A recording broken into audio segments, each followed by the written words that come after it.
Merry Christmas. Merry Christmas. Happy holidays. Today is Christmas Day and I am up at 5 a.m. in California. I did tell you guys that I drive. So I drive a vehicle for the disabled.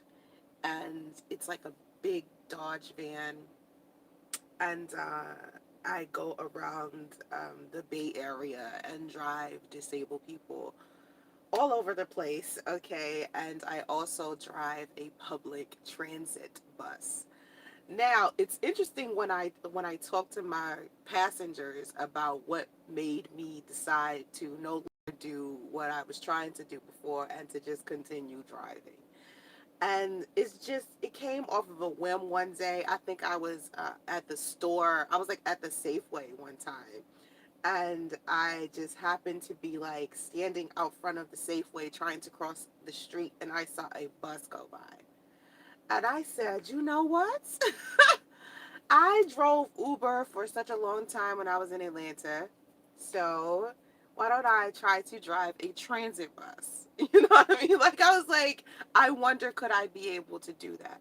It was like a challenge. I was like, let me challenge myself because it's very separate from what I would like usually do.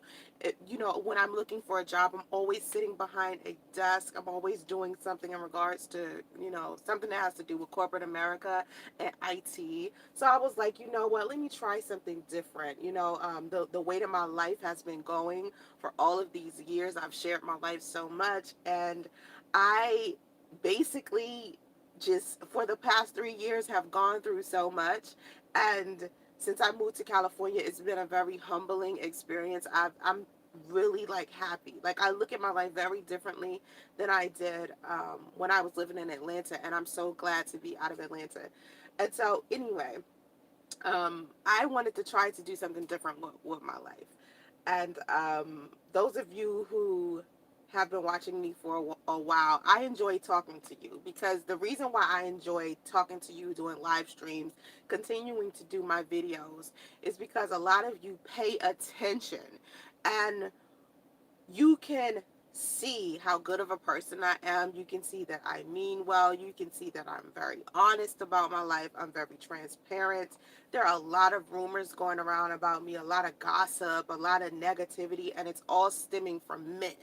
Okay, it's not like it's a whole bunch of women just all over the place. It's guys, and most of the time, it's guys I never dated. Like, I find it strange. It's guys that I've never dated who talk about me the most online. It's weird because most of the men that I have been in a relationship with, dated, they wouldn't dare get onto any social media platform to speak about me, okay? And the few who have been rejects. I'm talking about like you really got to do some like fucked up shit for Soncerae to get onto her YouTube channel and speak about you in one of the ugliest ways, to where I'm like, I don't even want to be friends with this person. Like, I'm not genuinely like that with the guys that I've dated in the past. I mean, and I've told for many years, I've told so many stories about guys that I have went on dates with, guys that I was doing all types of crazy sexual experiences with. I was very honest about that. One thing that really disturbs me about black men is that when they come into my comment section now, like just recently the other day, some men came into my comment section of the video that I did about my paternity test with Priest. Okay, and how Priest is Justice's father. And those of you who may be confused, who did see the paternity test results on my Read My Mind blog, a lot of people ask me questions like, why is the private information blocked out? It's supposed to be. It's private information. It's not for public view. So Priest and Justice's legal name are blocked out. Then that there's a picture of Sonia up there and a screenshot that she sent me on Facebook, and it says her name. It's not her legal name. That is a fake name that she uses. So I didn't want people to think, well, I put her name out there and then I kept Justice and Priest name private. You know what I'm saying? I rarely speak about Priest legal name and Justice's legal name. I leave that out when I do speak of them. But some people were in the comment section asking me questions about why my paternity test was in North Carolina.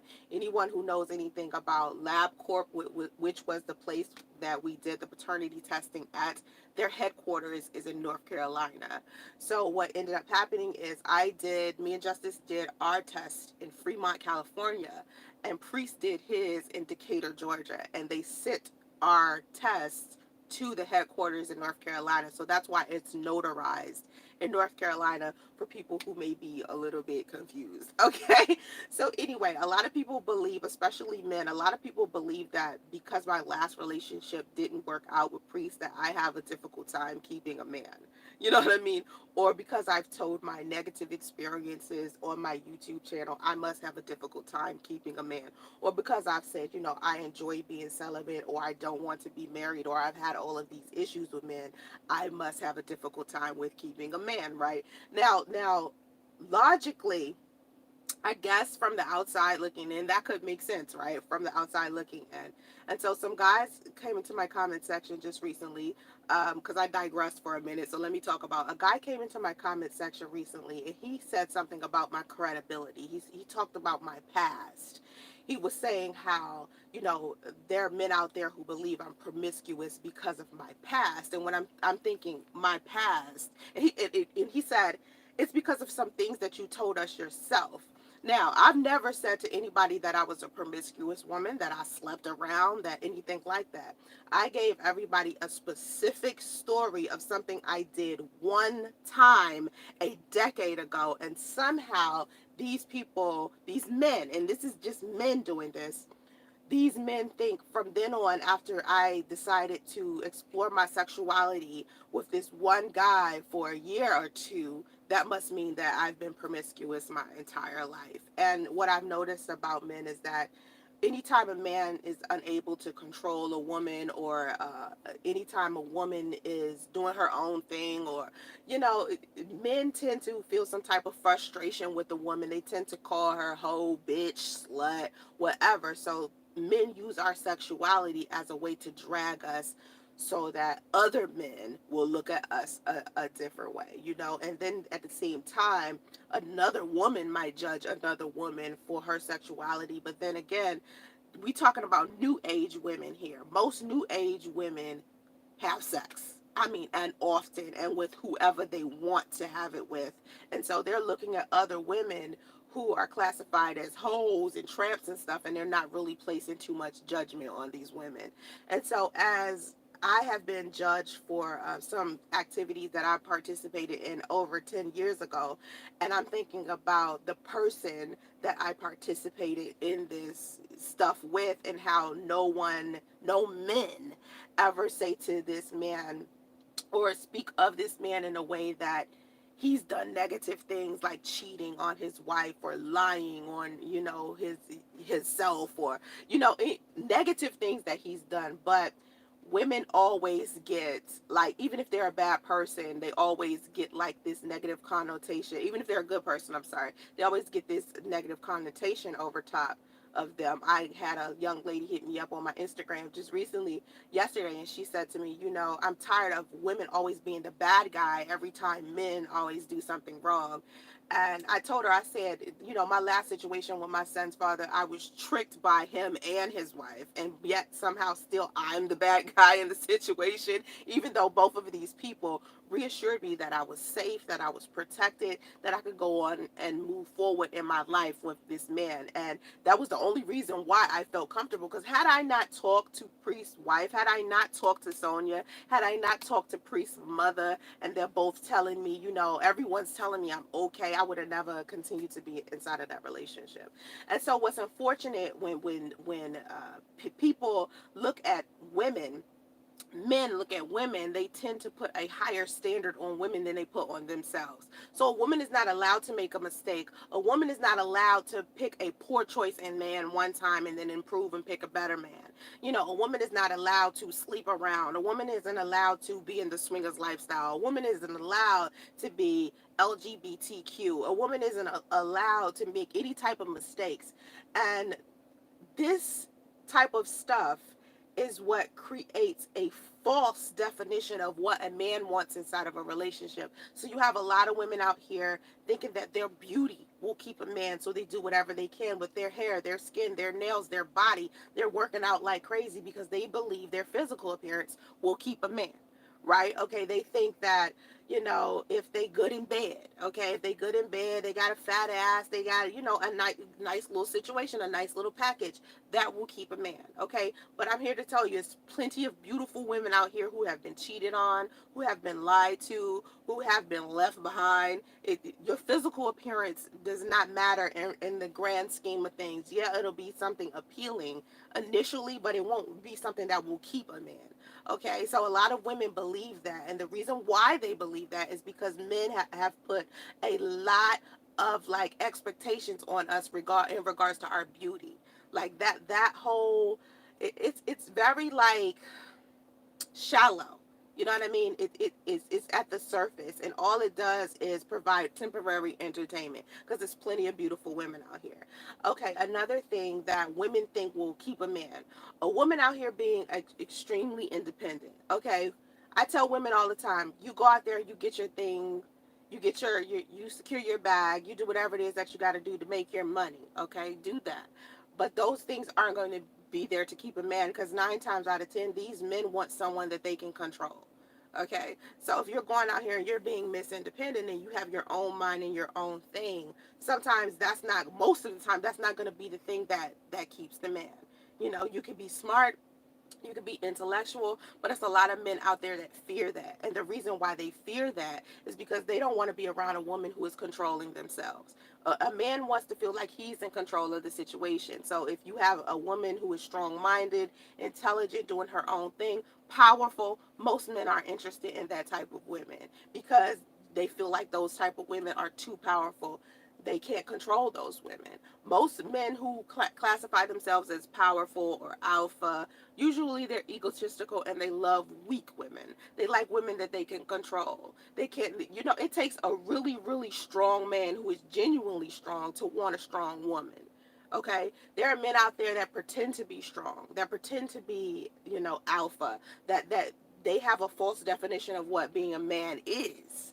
And so they're going out here with this false bravado, pretending that they're all strong and courageous. And then you look at the woman that they're dating, and she's like totally weak. I mean, like, she is just don't no backbone, no spine. She puts up whatever he does. He can talk to her any kind of way. He can disrespect her. He can lie to her, and she'll just stay in the marriage or the relationship just to say, I have a man or I have a husband. Those are weak women. These women will stay in their situations because they believe that, there are women out there that don't believe in divorce. I don't believe in divorce. If you're going to get married, stay married. You understand what I'm saying? And I feel like that with relationships too. If you're going to get in a committed relationship, at least give that relationship 6 months to a year before you decide whether you want to break up with that person, and take your time and get to know that person. Don't just get in a relationship with somebody for 3 months and then think, oh, I don't like this relationship. This relationship needs to be over. It takes a lot of time in order for two people to get to know each other well enough for the relationship to be a well-oiled machine. You understand? So I don't think that relationships, little short-term relationships, just because after 3 months, you two might be having a little communication problem or something like that. You two could fix that. Like a lot of the problems that are happening inside of relationships, people are giving up on these relationships too soon and too fast because they have all of these options. They feel like this person might be better than that person, and they're consistently looking for something without even being complete within themselves. I mean, a lot of people are poor communicators. They're bad people to be in a relationship to begin with. And then they go out there and try to be in a relationship with someone else and then blame everybody else, for why their relationships are failing. So that's what's happening with a lot of people. But for women, we believe that, number one, how beautiful we are will keep a man. Number two, how intellectual or successful we are. Do we have a degree? Do we have money? Are we independent? But 9 times out of 10, those things can be attractive and appealing, but in a temporary sense, because that's not what keeps a man. What you look like does not keep a man. What you have for him financially does not keep him, because he's using you for something else other than something that's core, something that's stronger, the meat and potatoes of why a man is attracted to a woman.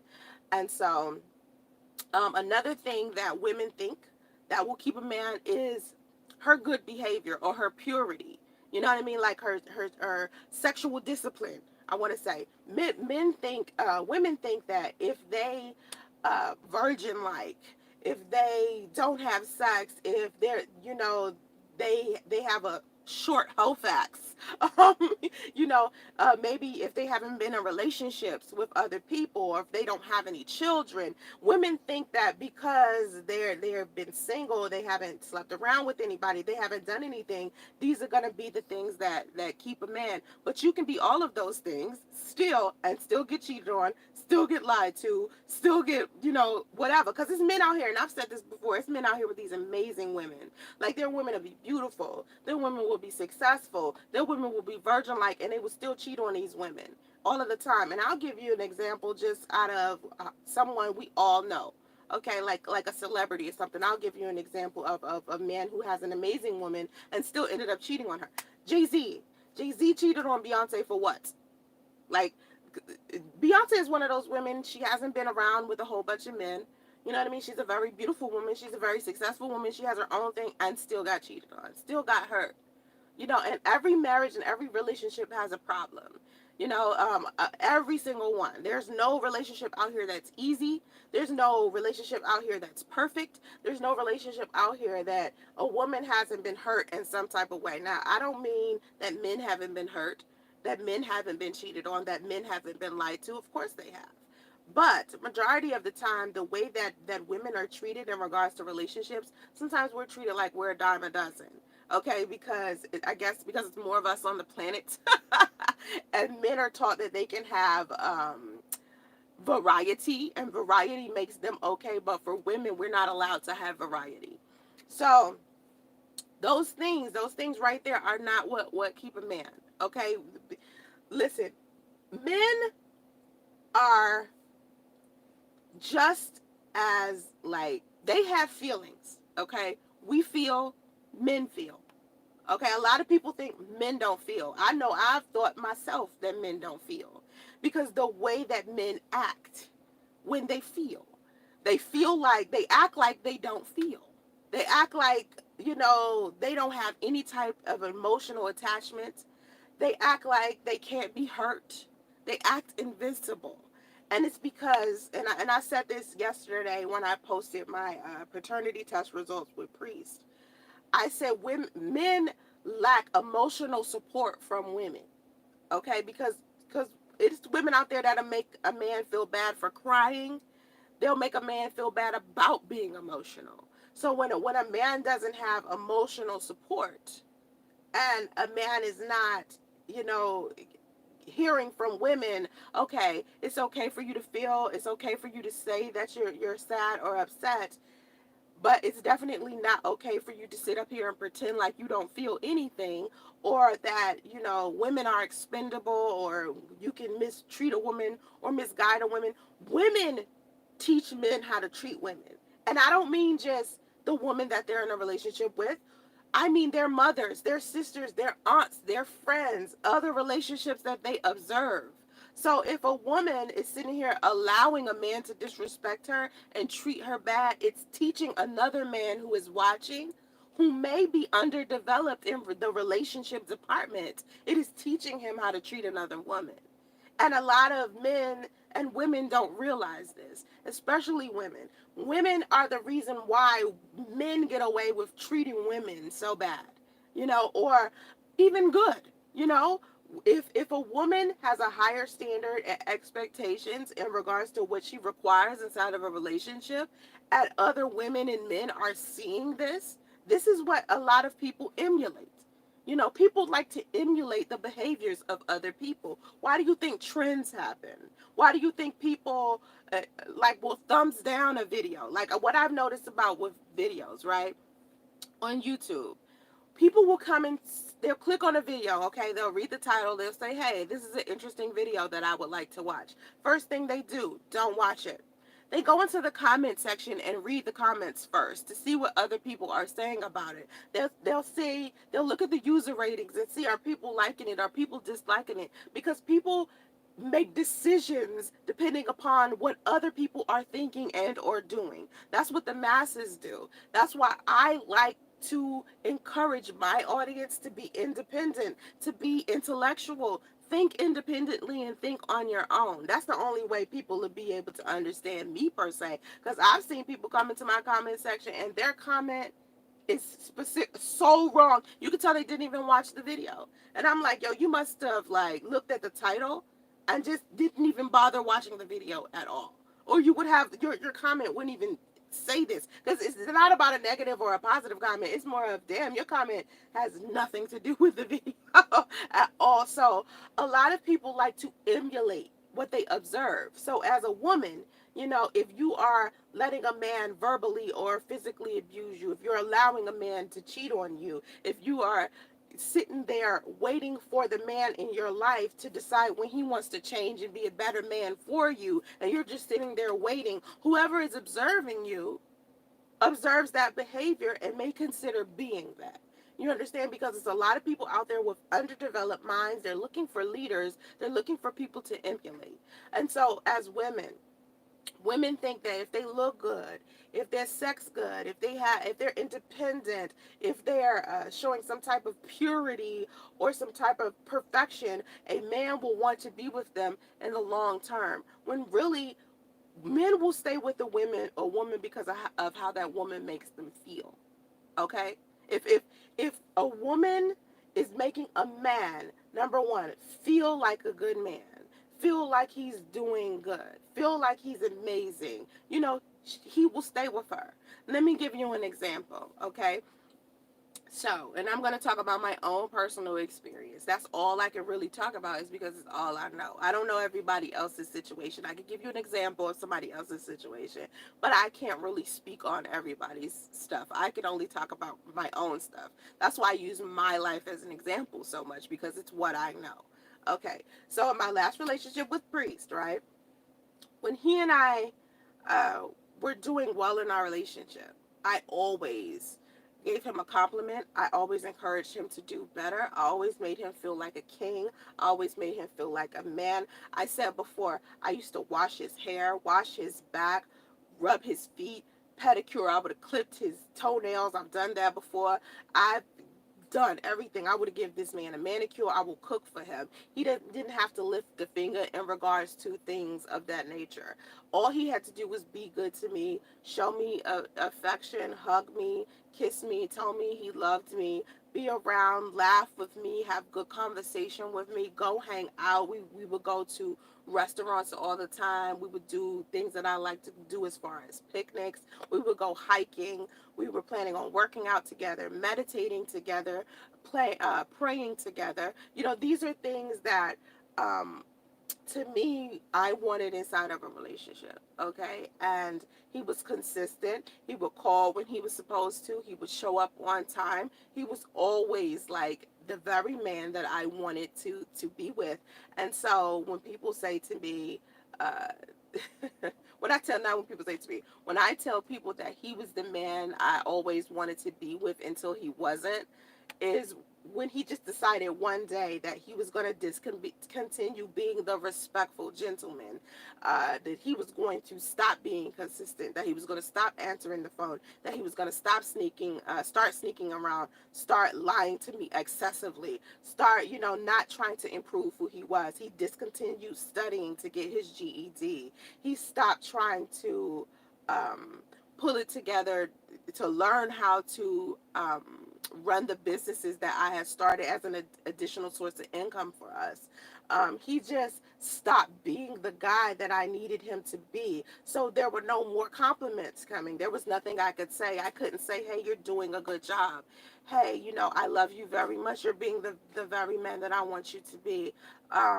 You're being the better version of yourself for you as well. These weren't things I could say anymore. You're listening to me. Thank you for listening to me. Thank you for, you know, spending time with me. Thank you for being on time. You know, I could no longer create an environment where he could feel like a good man because he was no longer going doing good man shit. You see what I'm saying?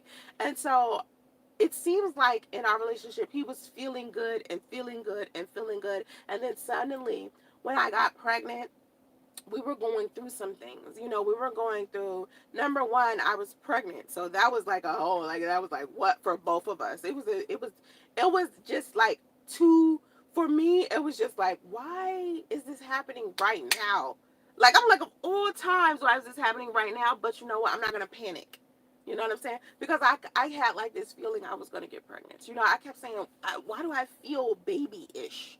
Like I felt like, I don't know. It's just before I got pregnant, it seemed like I knew because I kept saying to him, I think I'm pregnant. And it was weird because I kept saying, I think I'm pregnant, Joe. And I was saying this like 2 months before we even got pregnant. Like I felt like, you know, I don't know.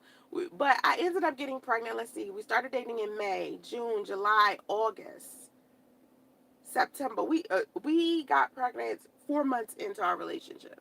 And so it just felt like, why is this happening right now? I don't want to say it's happening too soon. It's happening when it's supposed to happen. Everything happens for a reason.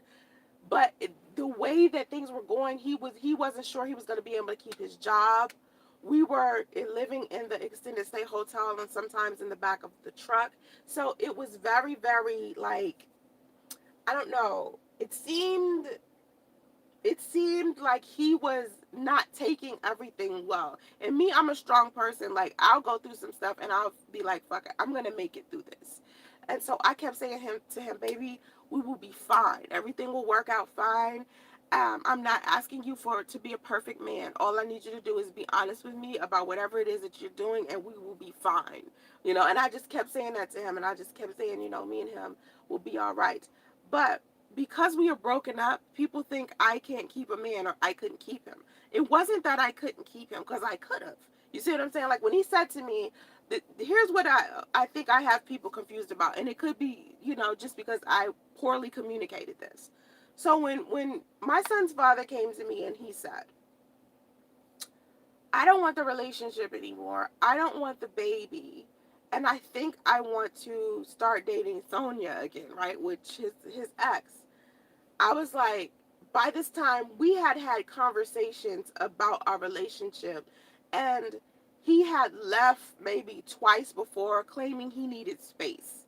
He had left like 2 or 3 times before claiming he needed space. So instead of me sitting there saying, you know what, I understand that you're telling me how you feel, this could be a temporary feeling. I don't think that, you genuinely don't have feelings for me, and I definitely don't think you genuinely want to get back with Sonia. I think that you're afraid. I think that you're worried about our circumstance and you think we're not going to improve. Instead of me saying that to him, I said, I can't continue to keep trying to create a positive atmosphere for someone and try to teach him myself. He has to learn on his own. He wanted to learn on his own. So I said, all right, go ahead and get your things and go. And as much as it hurt me, I had to let him go. Because I said, if he's meant for me, he'll come back, you know? And what I did realize after having like these rough conversations with him after, he kept saying, I was only trying to tell you how I feel. I he was basically just telling me, I'm confused. I don't know what to do. But for me, it was like, listen, I don't want a man that's confused. I want a man who's like, hell yes about this or hell no. So if you're confused, I don't want to sit around in your confusion. So it's not that I couldn't have kept him. I could have kept him around. He would have stayed around. All I had to do was say, no, I want you to stay around. That's it. Like, that's all. I want you to stay around. I want to try to work things out with you, because all of the other times I said, I want you to stay around. I want to fight for this. I want to work for us. So keeping him around wasn't hard. And keeping a man is never going to be a hard thing for me, especially when a man wants to be kept. You know what I'm saying? Like, a lot of men want to be kept. So you don't really have to convince a man to stay around. You know? Now, it was very, to me, because he kept saying, I'm only going to stay with you. Not kept saying, but before, um, before, and I like I said before, I think I've communicated this story like poorly before, because I think I've confused a lot of people, not in a hypocritical way to where I'm hypocritical or that I'm lying, but I think I've kind of talked about this in so many different ways, and so many other people have like had their like perspective of it and shared it so many times that our story, me and Priest breakup story, is so warped. It's so like no one really knows, or I'm not gonna say no one knows. No one, well, yeah, let me go with no one knows. No one really knows from outside looking in what the true story is of Priest and I, except for Priest and I. But so many people have like so many different stories. And so, anyway, when he would try to leave before, I would say to him, I want you to stay. We can work this out. We'll be fine. You know, it's just a phase, and we'll improve. We're two strong people.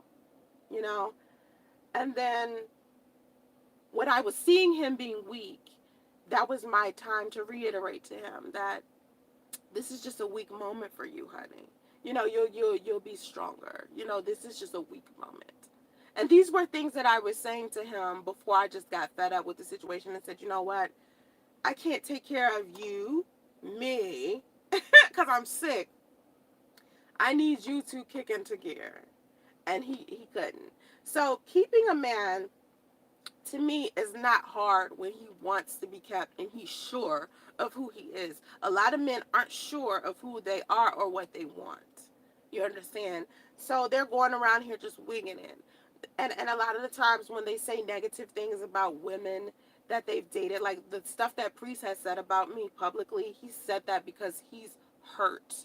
You understand? Like me, when I'm hurt, I say I'm hurt. You guys have seen me say, you know what, I'm hurt. If I'm crying, I'm crying, I'm hurt. Men don't usually be like, I'm hurt. They just be like, fuck her. She was this, she was that, such and such happened, and blah, blah, blah. And they try to make her out to be a bad person. That's how you men usually are when they're deeply hurt inside of a situation. Because I don't think that, like I said before, I don't think that Priest was prepared to never see me again. I don't think, like, when he called me to say, listen, I think I want to date Sonia. I don't want the baby and I don't want the relationship. I think he was just telling me, this is how I feel, but I'm still a level of confused. You know, I don't really know what the fuck. You know what I'm saying? Like, because I remember him around that time, he was like very, very confused. And he didn't know what to do. He didn't know. And so he was looking for some type of guidance when he called me. And my response to him, he's surprised at my response, because my response was like, you know what? I don't have time to continue to baby you. I really don't. So go figure this out. This is what I was thinking in my mind. You go figure this out.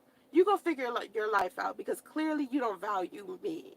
You know what I mean? Like, you don't value me. You rather play with this situation and try to figure out who you are. You want to use this situation as a way for you to figure out who you are. And you know what? That's part of the growth process. But I think regardless to how many times I tell you how to deal with this situation, you want to deal with it your way. You want to learn on your own, and experience is the best teacher. So let me show you this experience. And as much as it hurts me, this is going to teach you something, and maybe you'll be better for the next person. But you have definitely ruined your situation with me. So it's not like, because my last relationship was the way that it was, I can't keep a man. Or because I decided to be celibate, I can't keep a man. Or because I have like expressed my frustration in regards to the men that I met and had experiences with, doesn't mean I can't keep a man. Usually when I'm in a relationship, I'm in a relationship for a long period of time. So when I get out of the relationship, I'm single for a long time. And so with my last committed relationship, right, before Priest, it had been, that's why there was such a gap. Like, it had been like, I don't know, I think what is it? It's 2018. Last relationship I had been in that was committed and serious and long term was 2010. And so there was a large gap, because usually I wait before I get in another relationship. Like I wait like at least a year. And Priest and I have been broken up since last year. And Justice is 7 months now. And I still haven't like moved on and been in a relationship. Because I feel like as a woman, I have to be a good woman in order to keep a man. Meaning I have to be able to make him feel good in order for me to make him feel good.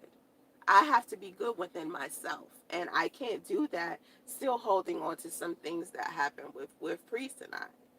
So part of being a good woman, I think that, a woman taking care of their physical appearance is a plus. I think being attractive is a plus, but it's not going to keep a man, okay? It's not going to make him stay. I think that a woman being educated, having her career together, having her money, having all of that stuff that she needs, that's a plus. That's attractive, but it's not going to keep a man.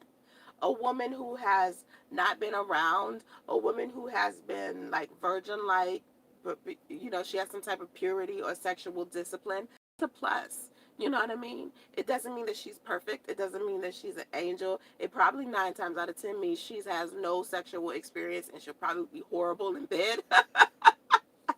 But it's a plus for some men. It's attractive to some men. But these are not things that will keep men. It won't. The combination of the four won't even keep men. What will keep a man is how he feels about a woman. And it'll only affect how he feels about himself first matters. Because you could be the perfect woman, and if a man is not ready to be in a relationship because he's not good within, he's not going to be good to you, period. You're not going to be able to keep him at all, okay? So for the women out there who think they can jump through hoops to keep a man, or they can be beautiful enough for a man, or they could be sexually experienced to keep a man, or they could be pure to keep a man, or they could be educated and have their own money to keep a man, that's not what's going to keep him. Even though those are all attractive things, a man will only stick around when he wants to. And a lot of times, regardless how good of a woman you are to him or how well you treat him, he'll leave because that's what he wants to do for him. I did say in my relationship, I was very good to Breeze. Very. I didn't lie. I didn't cheat. I was accommodating. I was catering. I listened. I understood. I tried to help him improve and be a better man. I gave him all types of ideas to make additional sources of income. I tried to encourage him to get his GED because he didn't have it. I tried to help him look for other jobs, better jobs. I really tried to create happiness. I tried to make him laugh as much as I could. I tried to make sure he had a comfortable environment and he and I just loved each other genuinely. This is where my head was the entire relationship. So I did my best as a woman. I tried to stay attractive, clean, all of these things. So it's not that I was lacking in any area. But as a man, right? If you're confused and you're not good within, you're not going to be kept by any woman, And so when people think that, you know, um, Priest left me to go back with his ex, he didn't go back with her to be with her. He went back with her out of habit because it was too much to try to change to be different. You when you get in a new situation, you have to become a new person. You have to try harder to be better than you were, and a lot of people just don't want to try. You understand?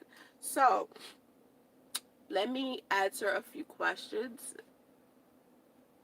if it's some in here. Um, Good morning, everybody that's in here. I do want to. A lot of people ask me a lot of questions lately about Priest and I, which is weird because it's questions I never heard. It's not like it's questions that I've seen before. The questions that people are asking me now about Priest and I are strange because a lot of people are confused about our situation because they heard so many different people talk about it instead of listening to me talk about it. They've heard other people, and I tell my story for a reason. I tell it because there's a lot of women out there who feel like if they experience what I experienced, they can't keep a man. Or if they're a single mother, they can't remarry. You know, it's women out there who are single mothers who have remarried and they contact me like, girl, listen, my oldest son's father is blah blah blah, but then I got found this other man and he been taking care of my kids all this time, and we've been married for 14, 15 years or 5 years or 25 years. So trust me, you just because you make in the past as a woman or a man inside of a relationship doesn't mean you can't learn from those relationships and improve and be in a better relationship later. Just keep that in mind, and my story is not here to hurt Priest or Sonia or anyone else involved in our situation. The story is to teach people a lesson, to show people how I went from saying, you know what, I don't like I went from saying I don't date divorced men, I don't date married men, I don't date men who are inside of a relationship. And I had this rule. Like I said before, I had been a side chick. I knew what it was like to be a side chick. I went and experienced it because I kept getting cheated on so much. I kept getting cheated on. I kept saying, "What is the big deal about being a side chick?" And so I went and I did it. And I was like, "Oh, okay. I see." And I did it for like a year and a half, and that was the part of my life I did it. And then I was like, you know what? I'm not getting married. I said, I'm not getting married. I'm not dating anybody who's separated. I'm not definitely not dating anybody who's divorced. I'm not dating anybody who's in a relationship. And these were my rules, right? And then I met Priest, right? And he was kind of like, to me, let's just say to me, a perfect fit. I had never met a man who fit so perfectly with me. It was the compatibility was there, and I like guys who are nice and funny, but not too nice where they don't have a spine. And Priest had a spine. He came off as if he was like strong, you know? And so there was so many appealing things about him that I loved. And when he said to me that he was separated, I was in a place in my life where I was like, I'm working on myself as well. I can't judge you. I may not be separated. I may not be like in a relationship with someone else or anything like that, but I do have some things I need to work on as a woman as well. And you're working on yourself, and we're trying to shift into a better way of living. We can work together as a team and improve each other. So I just started working on myself and pushing him to work on himself as well. And it seemed like it was going well. And then instead of him coming to me, this is a mistake that he made. Instead of him coming to me, discussing with me about our relationship problems, he went and spoke to other people about our relationship problems. And we weren't having like major relationship problems. We were having little, like, when I look back at Priest and I relationship, we did not have like this long list of problems. Like, we weren't sitting here arguing about a shitload of things. We literally was sitting here discussing over and over divorce. Like, I was like, well, honey, you can't keep both of us. Which one do you want to do? Like, if you're separated from her, so you need to legalize that so we can move forward and move on with our lives. Because if we get caught in some legal drama because you're still connected to her legally, we're going to have a problem. I don't want to move on and build a future with you where we're living together, we share cars and money and all types of stuff, and you're still married to someone else. You have to sign this paperwork to get it legally, like, divorced. So he signed the paperwork, and I'm thinking, finally, they're filed for divorce.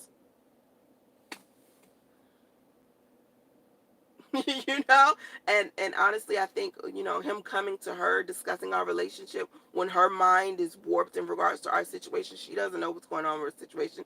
He's getting onto YouTube, he's talking to people on YouTube about our relationship and actually literally taking in these people's advice as if they know our situation. That's a bad idea, peeps. Like, Listen, I can sit here and tell you guys my story all day long. Like, I can tell you the truth about it, but you still won't know the complete details in order for you to make sound judgment about the situation. There will still always be things that I left out, and there will always be stipulations that I haven't shared that if I do share it with you, you'll be like, oh, okay, now that makes sense. You know what I'm saying? So I can only tell you the basics, the basics.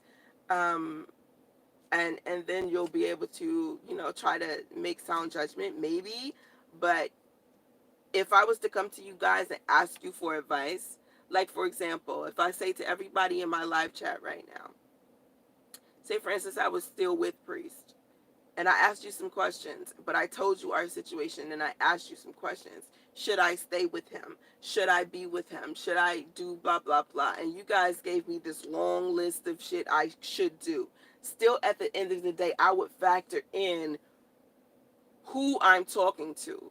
A whole bunch of strangers on YouTube who are not psychologists, who are not relationship experts, who are all basing their opinions and advice on experiences that they have had that I haven't, or vice versa. So it's very difficult for me to take the advice of people just randomly, and when people come to me and they say, Soncerae, you've had these poor relationships. How could you give relationship advice? You basically just had a baby with a married man. You blah, blah, blah. All this negative stuff about relationship advice. When anyone can give you relationship advice, but it's up to you to decide whether you want to take it or not. Like, everyone who's been inside of a relationship can give you advice, right?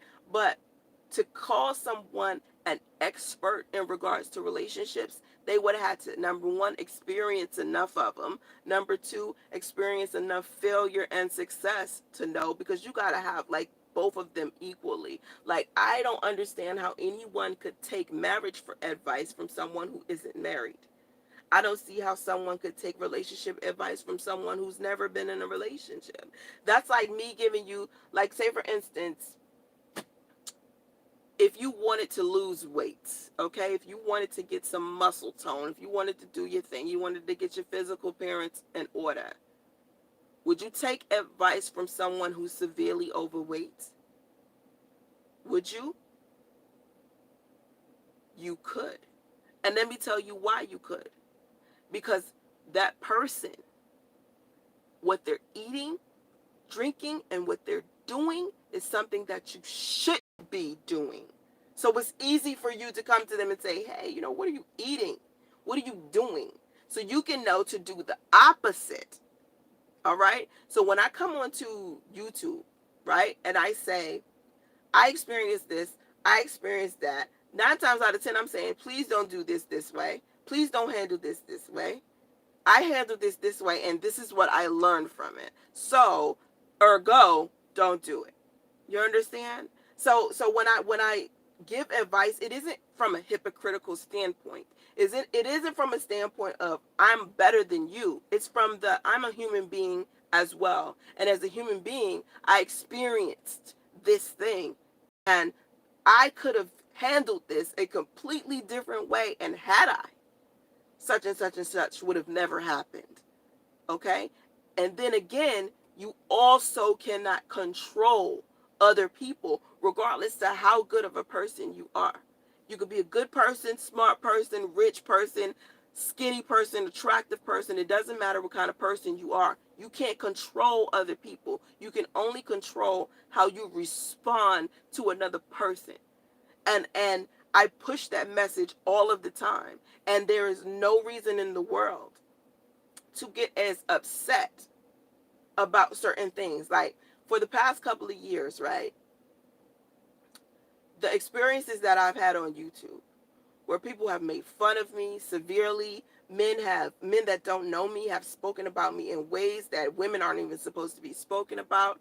And there was a time where I responded to it thinking that it would help, thinking that if I defended myself because no one else defended me, that this would work, and blah, blah, blah, blah, blah.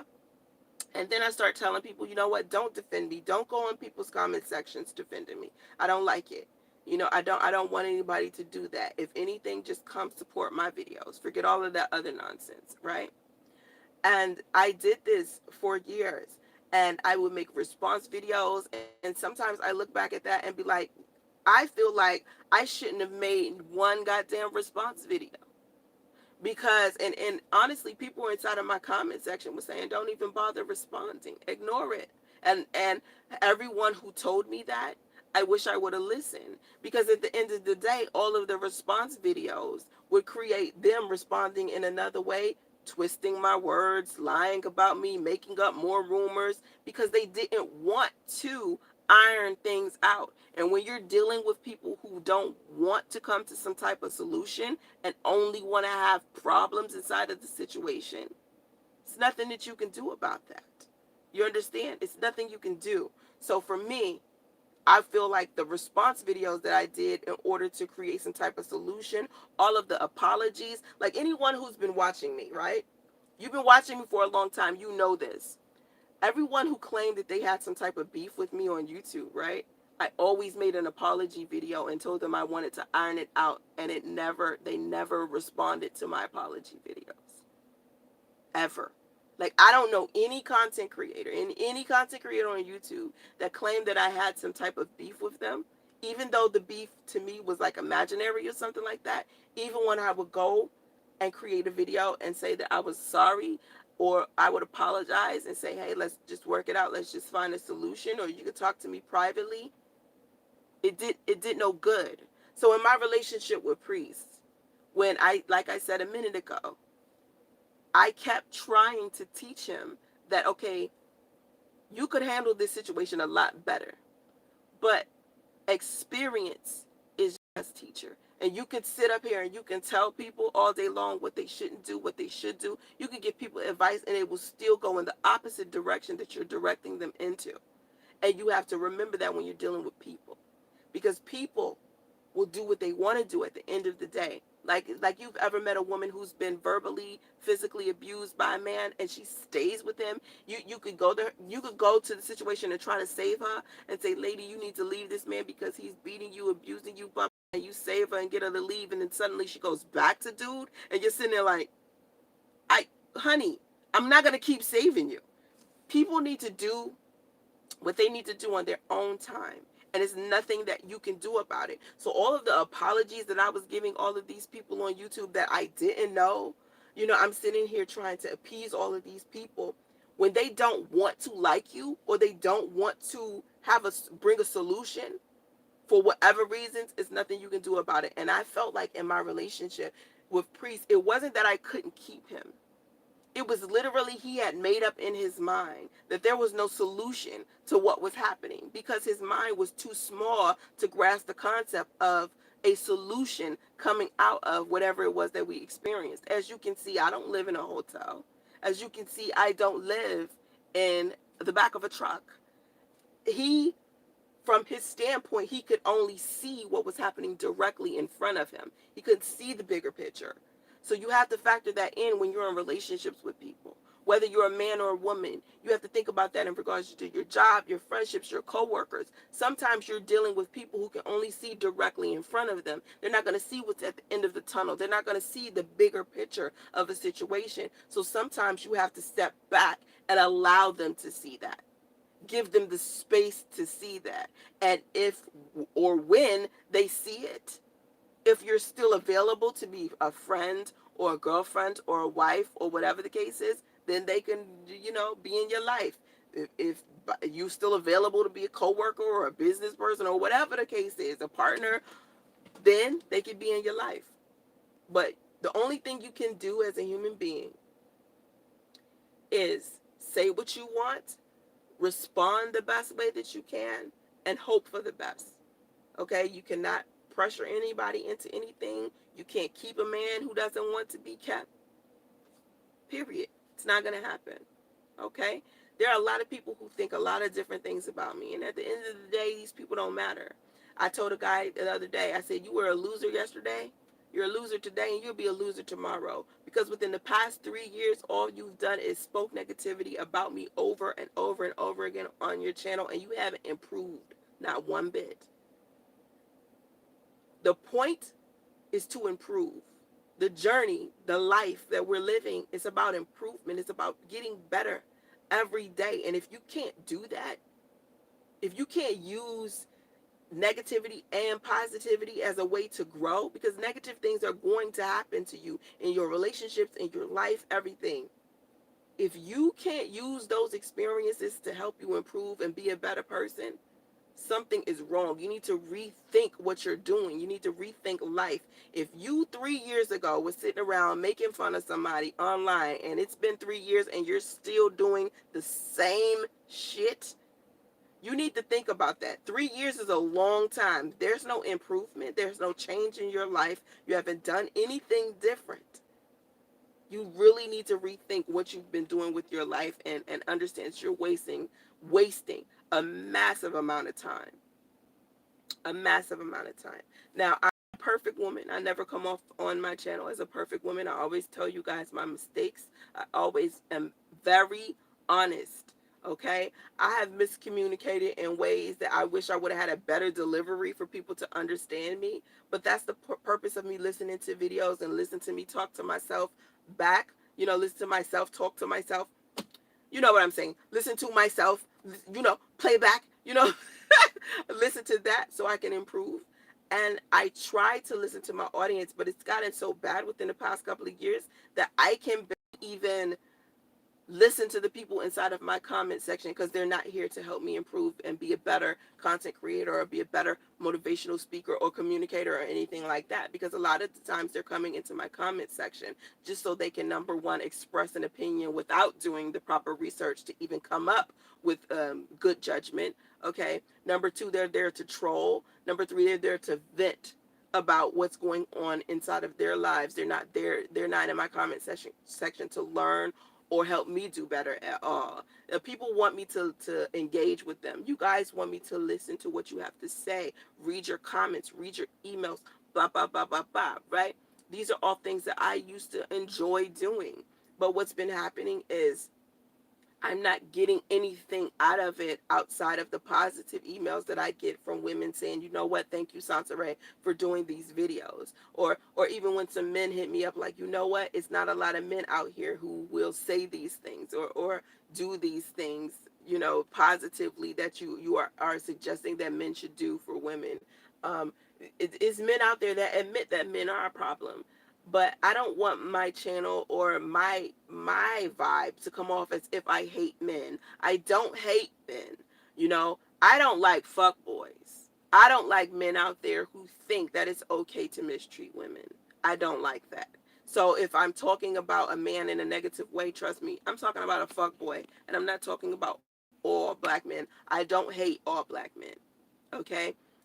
I don't hate men. I just don't like men who purposely mistreat women and then try to act like, they're holier than thou and shit. And that women should be perfect and all of this other nonsense. So now, as far as what I was talking about in regards to Priest and I, we weren't broken people. Okay, we weren't like, he wasn't a broken person and then I was a broken person and we were coming into a relationship being two broken people trying to improve. No, don't misunderstand, because I think I've seen that in the chat. Don't misunderstand. Priest and I weren't two broken people just coming into a situation. Me, I was good money. Like, I was like, okay, I'm improving my life. Like, I'm finally in a good place where I'm rolling. I think I'm ready to like be in a relationship with someone. I'm always going to be working on myself. Even once I get, like, even when you decide to marry someone or be in a relationship, the relationship in itself is a job and something you have to continuously work on. So you'll be working on yourself. You'll be working on your relationship as well. And then you'll be working on the family dynamic orbiting around you and the relationship. So it's 3 different jobs in one situation. So when I said Priest was trying to like get his shit together, like he was trying to and I didn't know he was trying to do this initially, but when I found out, it wasn't like, let me just break up with him. I liked him, so I stuck with him. He wanted to be together, of course, and he wanted to get his GED, of course, and these were things was like, I was like, well, you want to improve your life, let's get it. You know, let's build together.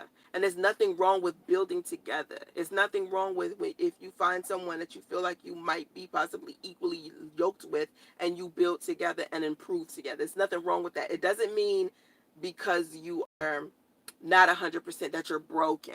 Okay, because a lot of people think if you're not 100%, then you must be a broken person. No, broken was what happened after, and I ended up getting pregnant, and then he just disappeared. And how I felt after that. Like, I didn't have any money. I had moved to California. I didn't know anybody. I was pregnant. I was sick. I was going through counseling. That's broken. Okay? The woman I was when I met Priest was not broken at all. I'm more broken now as a woman than I was when I met Priest. Priest broke me. You hear what I'm saying? Like, he broke me to the point where it was almost something you couldn't repair. You know what I mean? Like I still have permanent scars from the situation. A scar though. It's not like it's a just broken all the way. My heart is broken all the way, but me as a person, my soul, he didn't break my soul. He almost broke my soul. You understand? Like my body literally was breaking down because my heart was broken. Like you ever heard of two people that were married and then one of them dies and the other one dies right after because of heartbreak? That's how it was. It was like I'm breaking on the inside. Like, it broke me so bad because, and I think people think, well, how could a relationship so short be so powerful? That's how powerful the relationship was. Cause see, it's not about longevity here. Like, people think longevity or two people being together for a long time must mean that their relationship is worth a lot. But there are people out there who have been in relationships for many, many years, and it was a horrible set of years. Like, it was like, what did I gain out of this? I've been in this relationship for blah, blah, blah, blah, blah. It's women, like, it's times where men have been in relationships with women, and he's been in a relationship with her for 10 years, never married her, and then turn around and get married to a woman he's only known for 6 months. You see what I'm saying? That has happened so many times. We've seen it, so it's not that the longevity is what made the relationship powerful. Okay, it wasn't one of those things. The thing about the spirit, when your spirit or your soul and your emotions are in something, time disappears. There's no such thing as time in regards to love and spirit. Okay, when we're talking about things that are not of the world, when we're not talking about physical stuff, because spirituality and love, like, you can't see love. Love is not something that you can touch. You understand? So it's not a physical time frame. Like, literally how I have to drive an hour to wherever to get someone. I physically have to take myself there. But spiritually, if I want to take myself somewhere spiritually, all I have to do is close my eyes and imagine I'm there and feel it. Like, if I want to go to the beach, right? Spiritually, soulfully, I can take myself to the beach. I can close my eyes, imagine myself at the beach, and suddenly I'll hear the birds, I'll hear the waves, I'll feel the sand, I'll feel the warmness of the sun, because that's how powerful your brain is. That's how powerful your emotions and your energy is. When you connect your energy and your soul to another human being, how I did with Priest, when you break that tie, and it's broken in that type of way, everything breaks. You understand? It's multifaceted. It's not one thing that breaks. So I was in the process of building my soul back together after it broke. When I tell you my heart broke, it literally, like, you guys don't understand the severity of me sharing my body with another human being. It's a lot of women out there who go around and they procreate with plenty of men. The fact that I had a child with this man creates an entire different situation for me, because I don't go around here having babies all willy-nilly. You know what I mean? It took a lot for me to get justice. And so my bond with him, that love created justice. The love I had. Now, I don't know, now that I look back and I've heard priests say that he didn't love me and stuff like that. I don't know if he said that to be hurtful, but I do know that for me, to experience what I did with him in a negative way, it literally broke my spirit. And my heart is permanently broken, meaning I already know I'm not going to be with anybody else. I will never be able to trust another man with my life because the conversations that I had with him, I told Priest I had been hurt plenty of times by men. I told Priest what I needed inside of the relationship. He knew how fragile I was. He knew I was feminine with him. I showed my weakness with him. I was vulnerable with him. And for a man to be aware of all of these things and still do that, what he did, that type of brokenness, there's nothing that can change that. And so as I've spent this year away from him and trying to rebuild myself, I needed it. And when I say I hope I never see him again, it's because I genuinely don't know how long it's going to take me to get over it. I'm the type of person that when I get with someone and I get in a serious relationship, it takes me a long time to move to the next person. I don't swiftly move at all. Like, I'm not that person. I will sit there like and get over my situation before I get another one. So I think this will take another 15. It'll take a 10 to 15 year thing. My last situation, it took me what, 8, 9 years to get to this point of even being in a relationship with Priest. I was in a relationship 8 or 9 years ago. And it took me 8 or 9 years to actually feel comfortable enough with being in a committed relationship.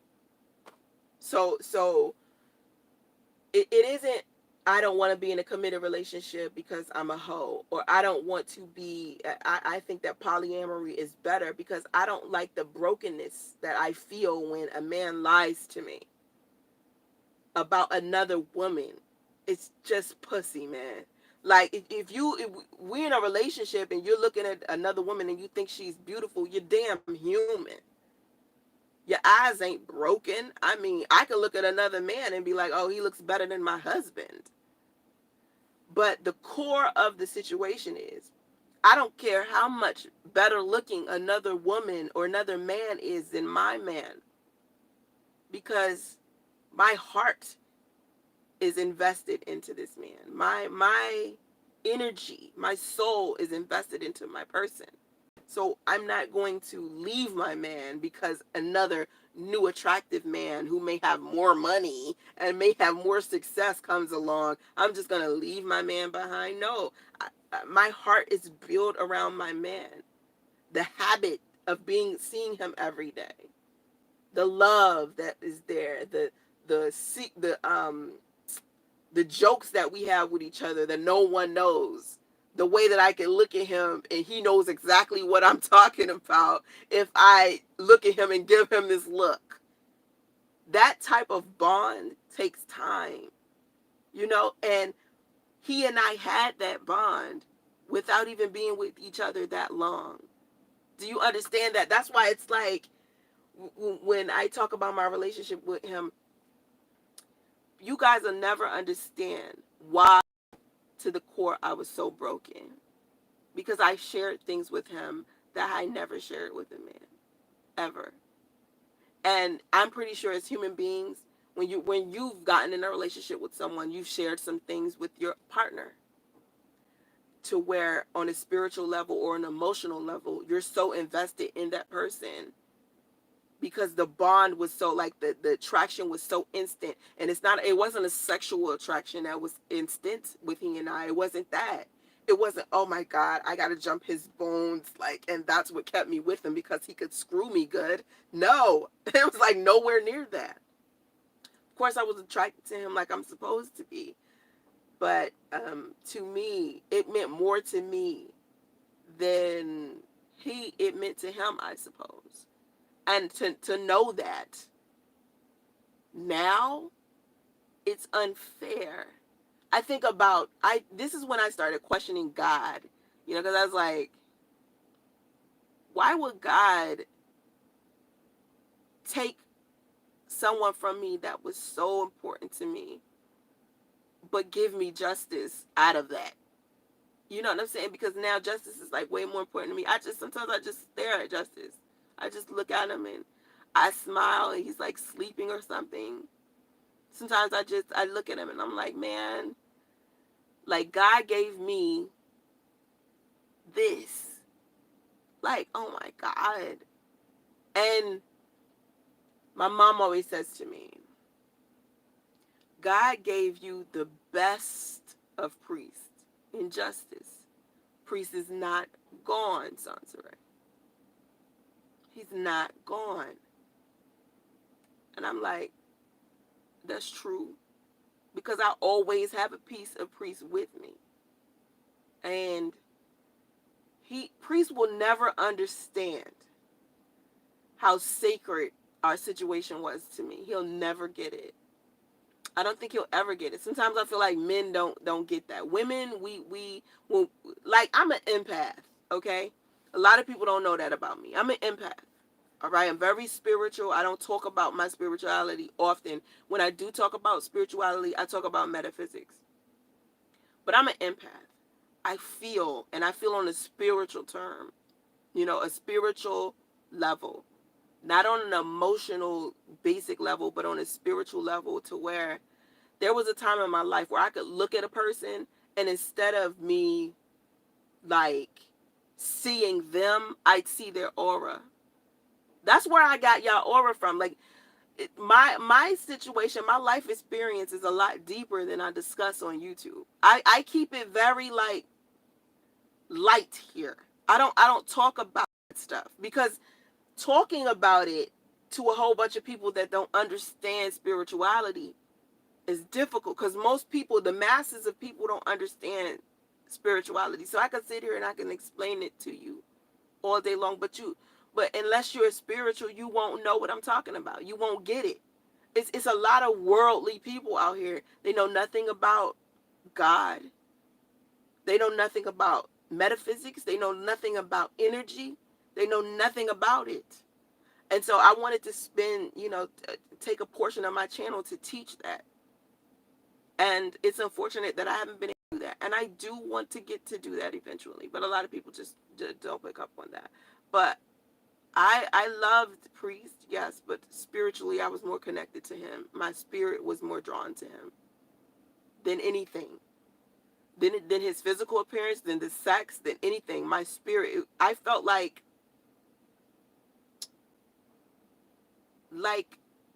inside of me, okay, not my physical, inside of me, like I feel like I'm a soul having a life experience in a vessel, okay, and my body is my vessel. It's like a vessel that I control, my soul, okay, because you have a soul, you have a mind, and you have a vessel, okay.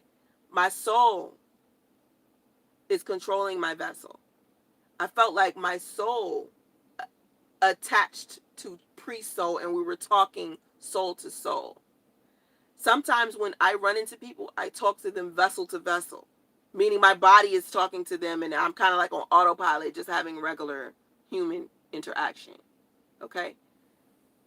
Not with him. So when I try to explain my relationship to a whole bunch of people who are just walking around like vessels, they're dealing with one vessel with their vessel. They don't even understand that there's a separation. A lot of people don't even know that there's a separation between their soul and their brain. They think their brain is just going around here, just handling everything. No. Who do you think is observing you make a decision? You ever been sitting somewhere and you've been trying to make a decision about something? And you're like, your brain is telling you this thing, that thing. That's your brain telling you to choose A or B. But who's choosing A or B? Your soul. You're observing your thoughts. You are observing your vessel moving. And I do want to get deeper into that so I can get people to understand that there's a difference. But a lot of people are just so, I don't know, they won't be able to pick up on it. They won't even be able to pick up on anything. Like, it's going to be a hard thing to understand. So, anyway, Um, Thank you to everybody that's in the comment section, the live chat. I appreciate you. Let's see. Let me try to read. Oh, damn. Let me try to read it. I'm in the Bay Area, honey. Someone's asking where I'm at. I'm in the Bay Area. Um,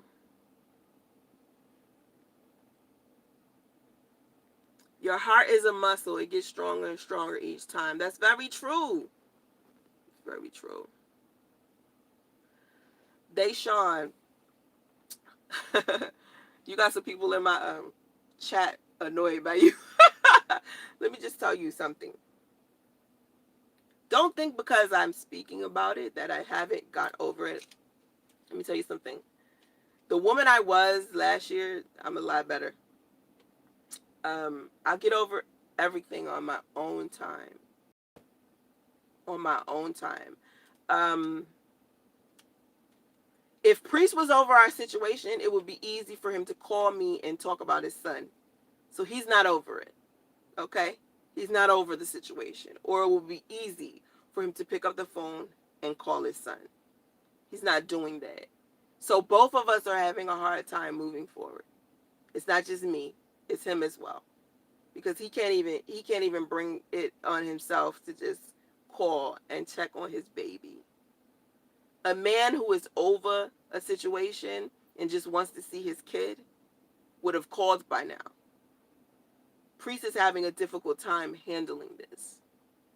All right, just as I am. So neither one of us are over it, and you guys have got to stop rushing people to get over stuff. When you rush people to move forward and get over stuff, all they do is end up in another relationship with someone else, and they're still broken from their last one, and they end up fucking the next one. So please stop encouraging people to move on from situations fast. Okay? Now, I understand that people don't want people to waste time. You don't want to waste time on foolishness. I get that, because I don't want to waste time on foolishness either. Okay? But I rather take my time moving forward. So when new people come into my life, I don't hurt them. Because hurt people hurt other people. And had Priest taken the time to get over his last situation fully, he wouldn't have messed up something that was so good for him. He was rushing to get over a last situation. Thinking he was over it, he started another one. And he wasn't even over his last situation. Do not rush people to move on. That's the worst thing that you can do. Do not force that. Deshaun, unfortunately,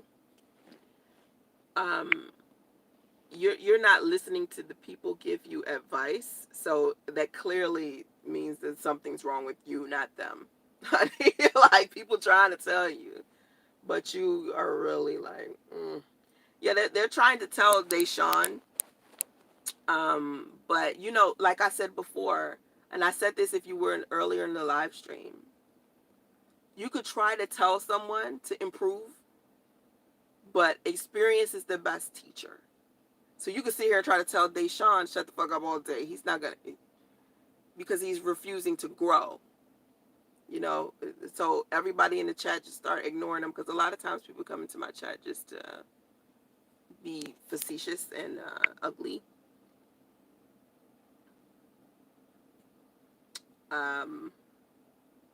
Let's see, hold on. I think I'm going to get out of here. Bee's knees. Bee's knees.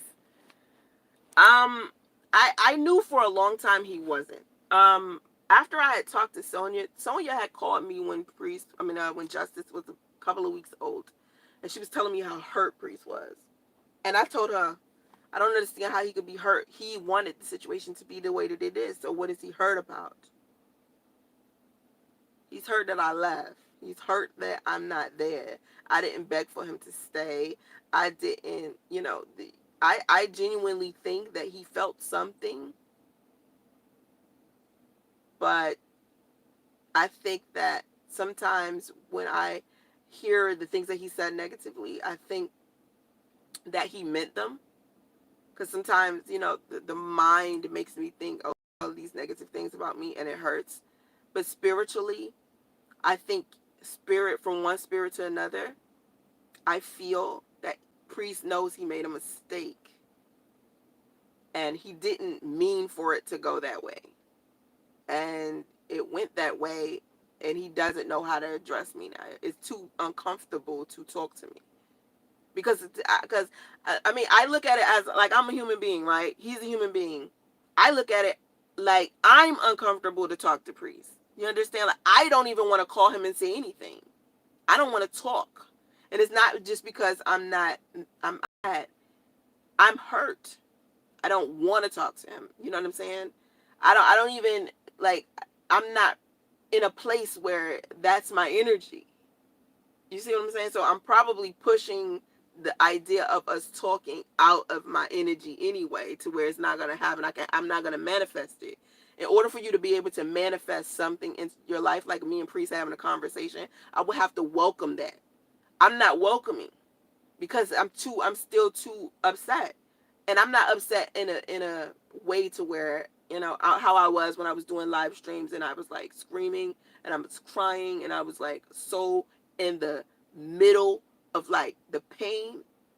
You guys have no idea the pain. I am just here like trying to, like, I pushed it down. Let's put it like this. I pushed it down so deep, right? That when it comes back up, I still get upset. Like if I talk about it, like I've been talking about this for like an hour and 20 minutes, it's starting to come back up. Like I can feel my eyes starting to water.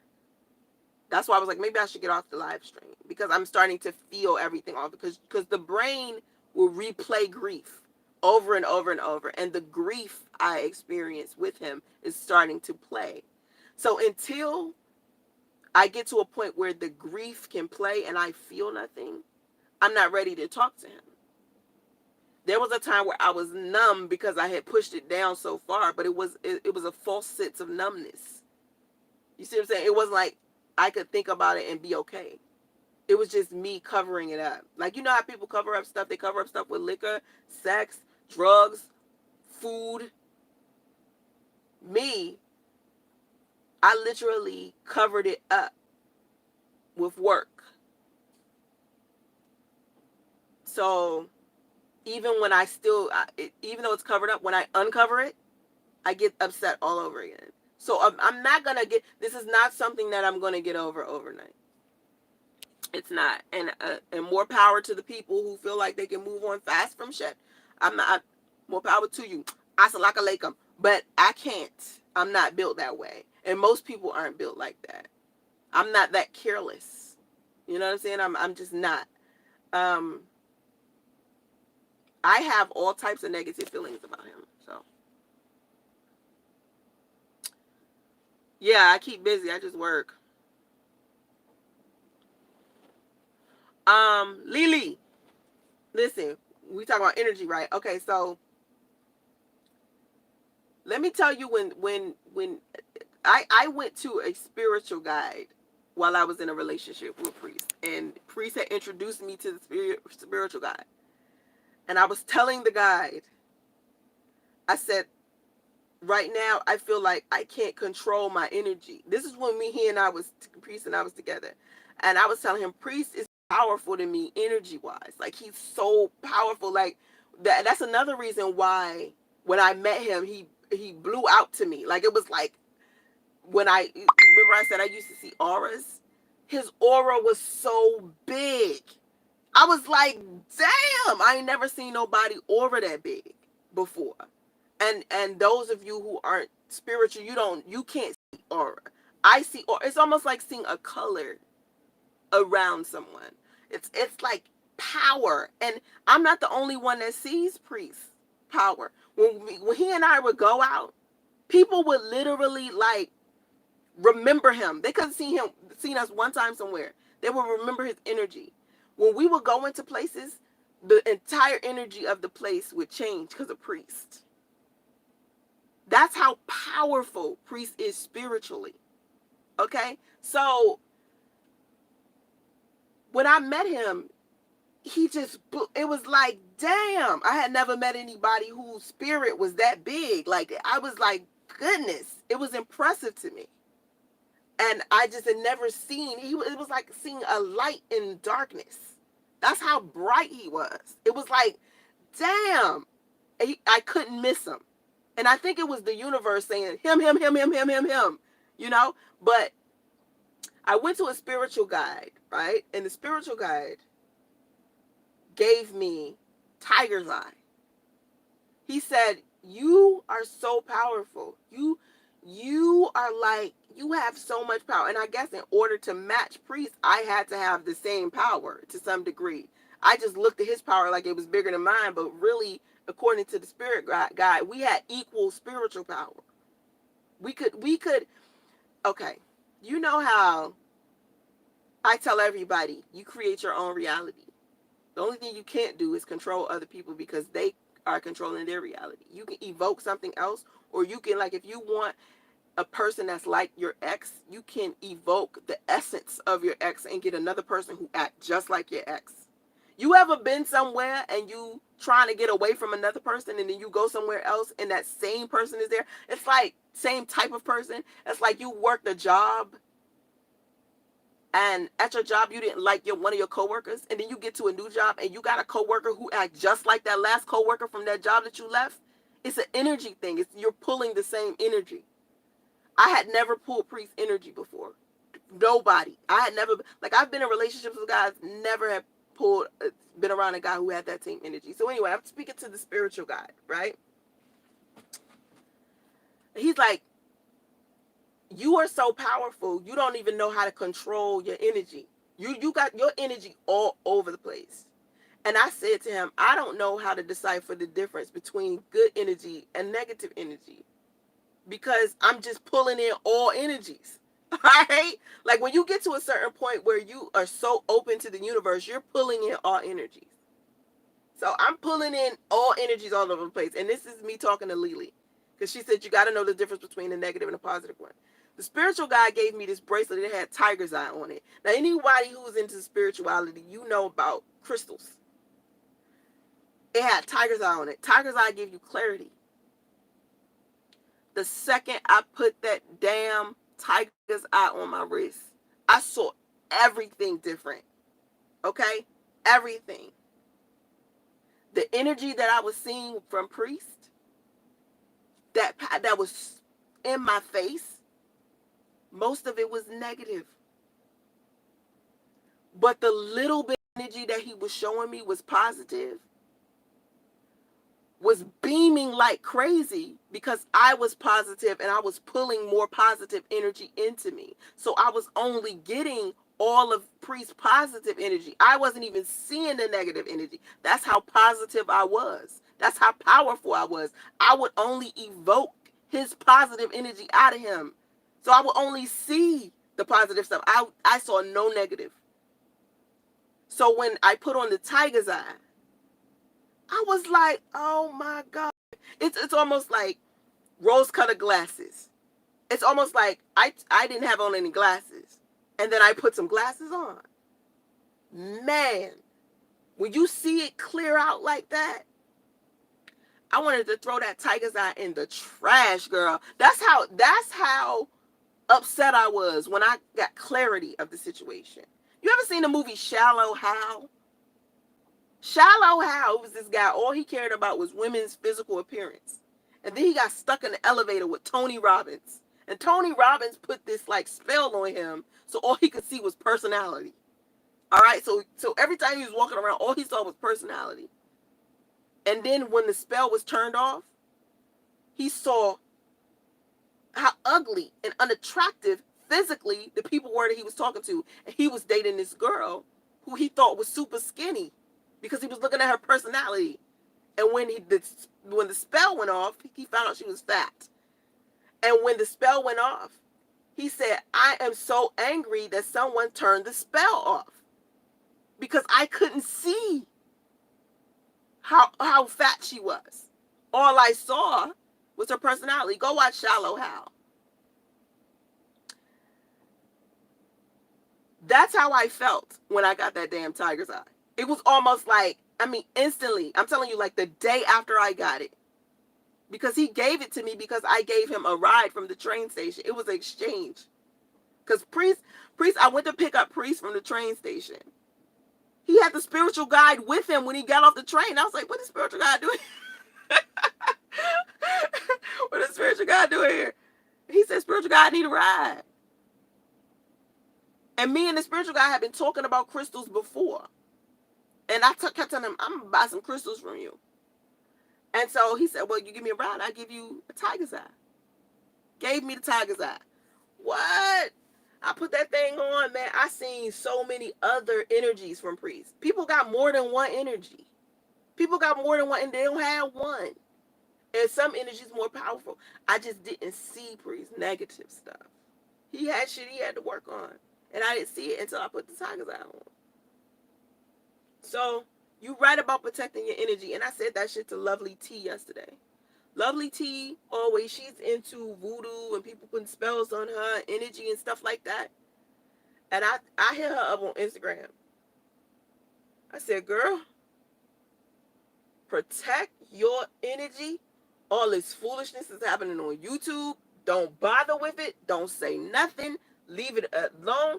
Pray. Get your mind together. What you are being attacked, honey. And the 3 years that I've been going through, whatever I've been going through on YouTube, spiritually being attacked. And I knew it.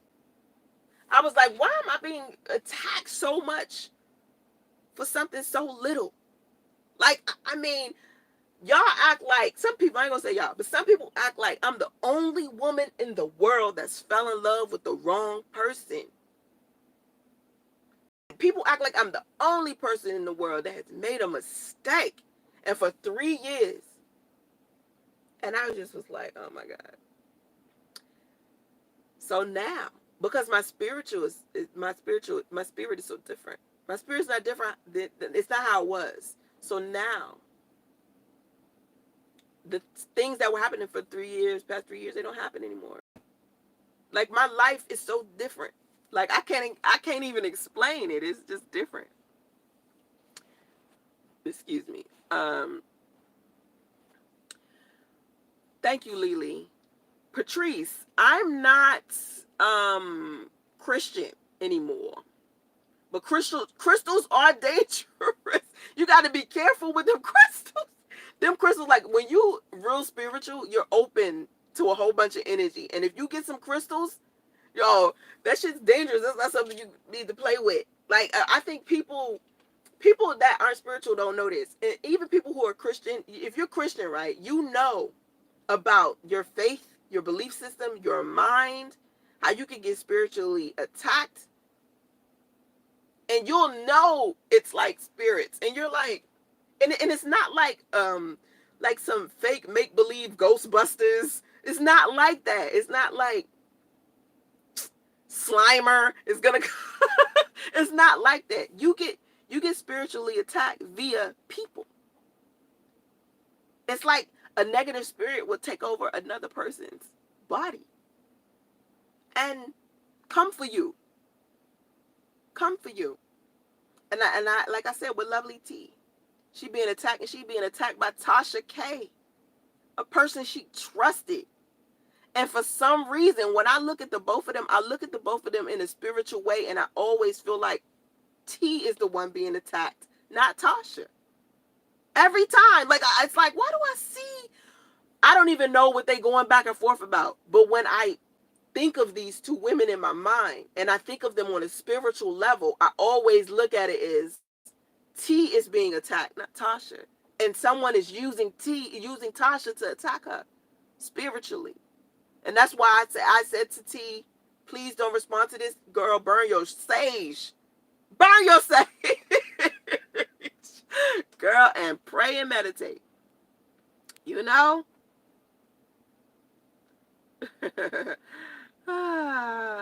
When the wool was removed from my eyes, I knew he was no good to me. 2 children later. Look, it took 2 children.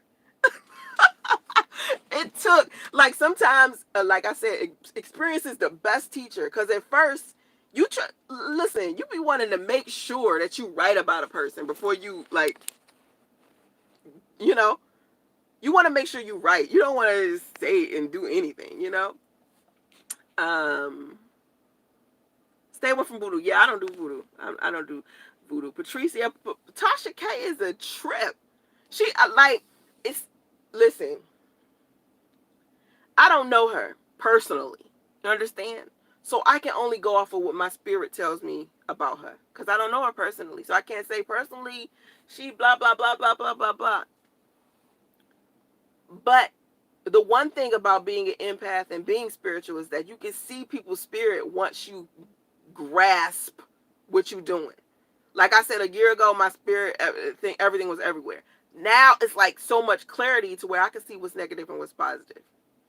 When I see Tasha, and I said this in a video the other day when Mona Simone wrote her like an open, I said I knew something was going on with Tasha's soul like 2 months ago, and I unsubscribed. I said, boo, I can't. Because I tell you guys, don't drink the poison all of the time, because what you consume on a day-to-day basis will harm you. Okay, so I'm literally like, I'm not about to watch this. I'm not about to watch it. All of the drama that I experienced over the past 3 years because I couldn't control my energy, I'm not going back to that. No, no, no. No, no, no. If I mess around with Tasha, I'm going to go back to that. Because you are what you consume. When you spiritual, when you an empath, you are what you consume. And it's very difficult for you to get your energy back into order once you let it go in disarray. It's like when your house dirty. You got to clean up. So once you clean up your spirit, like I've cleaned up my spirit, so I'm afraid to watch too much of anything or to get involved with anything that's negative, because I'm scared I'm gonna go back, or it's gonna get filthy all over again. I'm not with it. Protect your spirit, please, please. She is so negative, and she feels like, and she's just trying to get some bread. This is why I need people to understand. And she said this yesterday. I heard her say this on like some live stream. Like some girl was playing her like audio. I was watching some video of this girl playing the audio, and she was talking about, if y'all don't hate me, I don't make any money. Damn. So you completely fine with doing all of the messed up shit you doing just to get some bread? Ooh. You see what I'm saying? Like, I was just like, all money ain't good money. All money ain't worth that. It ain't worth it. That's why when I was like sitting here, like, I'm going back and forth with people on YouTube I don't even know like that. They making up lies about me. They saying I'm lying about them. People that spread rumors about these people. I'm sitting here and I'm making all these money off of these negative videos because people watching the hell out of them. Right? And I kept saying, how come I don't want to do this type of content, but this type of content is the content that makes me money? What the fuck is up with that? That's what I was like. I have to make a decision. I have to decide. My soul or money? Which one is it going to be? My peace or money? And Tasha chooses money. She chooses money. More power to her. Woo, I'd rather stay clean. I'm good. I am good. Universe, I surrender. You see what I'm saying? Like, I can't, I don't have time for the foolishness. I'm trying to live a regular, cool, smooth life. I just, listen, if you've been through what I've been through for the past 3 years, oh my God. You guys have no idea how difficult my life has been for 3 years. And that I will not allow any more pain, any more misery. I'm not going to go through the next 3 years through going through that shit. I'm sorry. No, no, no, no, no. I'm happy. My life is getting back to normal. And I said this in my blog that I put up when I put up my paternity test results. I said, I'm not letting priests, Sonia, people on social media, nothing steal my joy away from me. Because these people tried to tear me down, buddy, for nothing. all to make themselves feel better. And I'm just sitting there trying to wonder why all these people doing this, thinking it's about me. It ain't about me. It was about them. It was about them and what they were going through in their own life. So anyway, before I get off, Boris Cujo and his wife. This girl asked her, how did she get a good man to keep him? She said she asked God for a man, but then asked herself, was she prepared for this man? Did she have herself together for this man? Spiritually, physically, everything. She started working out, eating right, taking care of her skin, praying, whatever else she had to do to get 100%, and that's how she found him. Keeping a man ain't a hard thing when he wants to be kept. 9 times out of 10, when you're dealing with a bad man, he don't want to be kept. When you're dealing with a man who got negative energy, don't know who he is, think he God and there's no higher power, I think I'm God. But I'm not no antichrist, and I know I'm an extension of God. I'm not just God. I don't control everything. I control my perspective. I don't control everybody else. I can evoke a positive behavior out of some people, and I could get the universe to show me whatever it is that I want to see. We all got that power. However, if you don't cleanse your energy and keep your energy good and keep your mind good, you're not gonna get a good man, keep a good man, nothing a good man. But keeping a man that wants to be kept is easy. It's not complicated. It's not hard. It has nothing to do with how beautiful you are, your success, your sexual purity, sexual discipline, none of that. Control what's happening on the inside. Because usually when you feel good, the man that you with or that you attract, you're going to attract the good stuff out of him. And you're going to make him feel good. But you have to be so clear spiritually and mentally that you will be able to decipher the difference between a man who is positively a good person or just behaving like one. And Priest had a lot of work to do that he wasn't showing me. And had my energy been clear before I met him, I probably would have picked up on it.